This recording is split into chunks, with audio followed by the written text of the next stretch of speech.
From the studios, it's Election Yard. We're here to talk today about the 2026 British local elections. So you had the English local elections, which included the councils, also included races for mayor. You had the Scottish Parliament, and you had the Welsh Senedd. So all four of those separate things were going on in the UK, and the results were not so good for the party in power. So we recorded this actually on Saturday, waited a few days. I know the election was Thursday, but the results have been piling up. We actually didn't have final results in Scotland or Wales until later on Friday. So it wouldn't have made sense to really go on before this anyway. And actually, as I'm recording this, there are still some councils and some council seats that we don't have yet, but we definitely have enough at this point to make some broader determinations. Now, I will start this by saying that local elections, sometimes they're not always indicative of the overall political trends in the country. Sometimes there are local issues that are going on that can influence how people in a local council will vote. With that said, I think when you see the results, you'll say, yeah, that actually kind of tracks with how things have been going at the national level for the party in power, which is the Labour Party. So let's look right now at the council seats that have been declared as of the time that we recorded this. So at the time that we recorded this, Reform UK, 1,445 seats. That's a gain of 1,443. Labour, 1,006, which some of them would say that that's better than they expected, but we'll get into that in a second. That's a loss of over 1,400. The Lib Dems on 837. The Tories on 776. The Greens up to 525. Independents at 200. So let's just get further into these. Like I said, Reform, well, they were on 2 before, and now they're on 1,445. So Reform is going to have quite a few councillors moving forward, but not a lot in terms of councils, which you'll see in a second. Labour, 1,006. That is a drop of 1,416. So some people in Labour and some media outlets were projecting, I should say, that Labour was going to lose 1,700, 1,800, maybe 1,900 seats. Well, they've only lost 1,400. The Lib Dems, 837, a gain of 153. The Tories, 776. They've lost 559 seats. The Greens up to 525. That's a gain of 382. And Independents have gained 28. So let's now look at how that translates into council control. So Labour will still control 28 councils. That is a drop, though, of 35. The Lib Dems, 15. They've gained 1. Reform UK has gained 14 councils. The Conservatives will still control 9. That's a loss of 6. The Greens gained 4. So they're up to 4. And no overall control was one of the big winners tonight. They jumped by 22 up to 61. So there are 61 councils now that have no overall control, really, and some of them, if you look at the individual results, you've got just parties all over the place, and some of the leading parties are nowhere close to even having a majority on those councils. So a lot of parties won seats in some of these councils. So now let's just talk very briefly about some of the races for mayor. So there were only 6 of them, and most of them stayed where they were before. The only 2 that ended up changing hands, so you had Hackney and Lewisham in London. Both of those were previously held by Labour.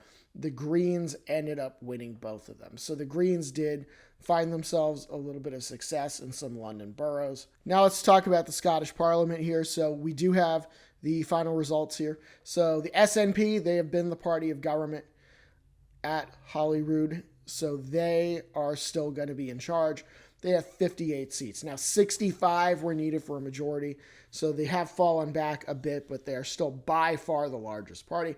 Labour and Reform UK are tied at 17 seats. The Scottish Greens will be at 15, the Tories at 12, and the Lib Dems have increased to 10. So let's get a little further into these numbers.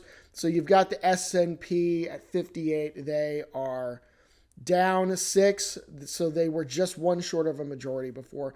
Now they're 7 short of a majority. But pro-independence parties are still going to be composing the majority in that parliament. So Labour only dropped 4 here down to 17, which, I guess they'll take that. Reform UK up to 17 in Scotland. I think they were hoping to finish a clear second up there. That's not what happened. They're tied with Labour. The Scottish Greens up 6 now to 15. The Conservatives were really the big losers here in Scotland because they had 31 before. They were definitely the second largest party, and now they're in 5th.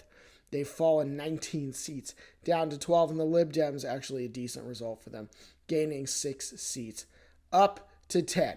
And now we talk about the Welsh Senedd, which was a clear and unmitigated disaster for Labour. So you have Plaid Cymru, the Nationalist Party.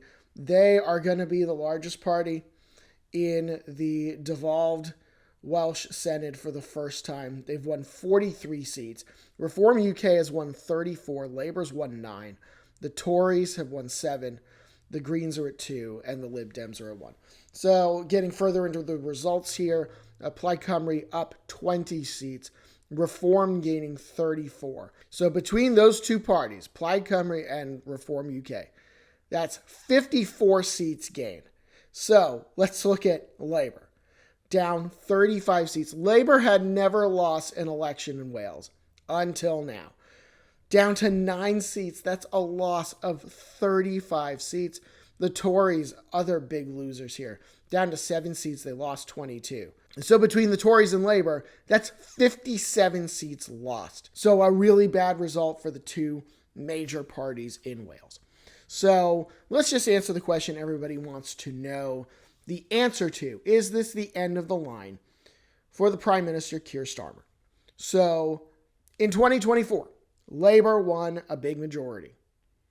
Over 400 seats. It was Blair-esque, even though the popular vote didn't really link up to that. Over the course of the last year or two, Labour's poll numbers have been deteriorating. Labour's results have been getting worse and worse. Some people were saying going into this election that Labour was going to lose maybe 1,800. Well, they've only lost 1,400. Keir Starmer, as of today, the day we recorded this, Saturday, Keir Starmer has said he's not going anywhere. He said, we've made some mistakes, but we're just going to keep chugging ahead. I wouldn't expect Keir Starmer to leave number 10 on his own. I certainly wouldn't. As of now, I did some scouring of the news sources on the internet. I haven't heard too many calls within Labour for Starmer to go. There have definitely been some, but at this point, it's still not a groundswell. Yeah, I would keep an eye on that to see if more Labour MPs or more Labour figures start calling for Keir Starmer to go. Because there's no question this was a poor result for Labour. I don't know in what universe you can spin Labour losing 1,400 seats as actually that's kind of okay. I'm not real sure how you can do that. So the Deputy Prime Minister, David Lammy, obviously he's going to stick with Starmer. He was out there on Thursday night, Friday morning speaking. Of course he's going to stick with Keir Starmer. I mean, what's the guy going to say? That he hopes that a palace coup takes him out? Of course he's going to say, I'm standing by my boss, Keir Starmer. So one thing that he said, though, it actually kind of made me laugh. He said, you don't change the pilot in the middle of the flight. Well, unfortunately for you guys, the plane's about to hit a mountain. I mean, this was a pretty unfortunate result for Labor. It's better maybe than their worst case scenario, but that doesn't mean it wasn't bad. I mean, they did lose over 1,400 council seats. They didn't do particularly well in Scotland, and they just got annihilated in Wales. So I don't really know how anyone can spin this as actually not too bad, because it wasn't good. And frankly, the speed at which Labor has squandered this huge mandate that they had, it's actually kind of impressive. It's not inconceivable that you could go from Labor winning over 400 seats at a general election in 2024 to having maybe a quarter of those seats at the next one in 2028. That is not out of the realm of possibility. And there's nothing that I saw in these local elections that suggests to me that Labor is on the verge of a turnaround. So I really don't know what Labor's going to do here. Right now, it seems like they're just going to stick with Keir Starmer and hope that it doesn't all burn down quite as badly as what some people might be projecting. As for Reform UK, they've done well for themselves. They've won 1,400 seats. Clearly the largest party after the local council elections. I think maybe they probably were actually even hoping for some more, but I'm sure they'll take this. They did not end up winning in Wales. There were some polls that suggested that Wales could be a bit of a coin flip. Most of the other ones that I had seen suggested that Plaid Cymru was going to emerge on top over there. And the Conservatives, I think I heard Kemi Badenoch say something about there being some signs of renewal for the Tories. I mean, they lost 500 something councillors. They're in 5th place in Scotland, and they got basically wiped out in Wales. I'm not sure what's going on, but some hell of a renewal they got going on there. The Lib Dems did okay. I mean, part of the curiosity for me has been that the Lib Dems just haven't really seemed to get any traction, because the Greens have been picking up. You've got Reform UK picking up. People have been turning away from the two larger parties, the Tories and Labour, but they're not going to the Lib Dems, at least not in any of the volumes that the party would probably like. So yeah, the Lib Dems did see a little bit of success. They did gain some councillors. You'd certainly rather gain 150 councillors than lose 150. And they're probably pleased with their result in Scotland, even though they're the 6th place party.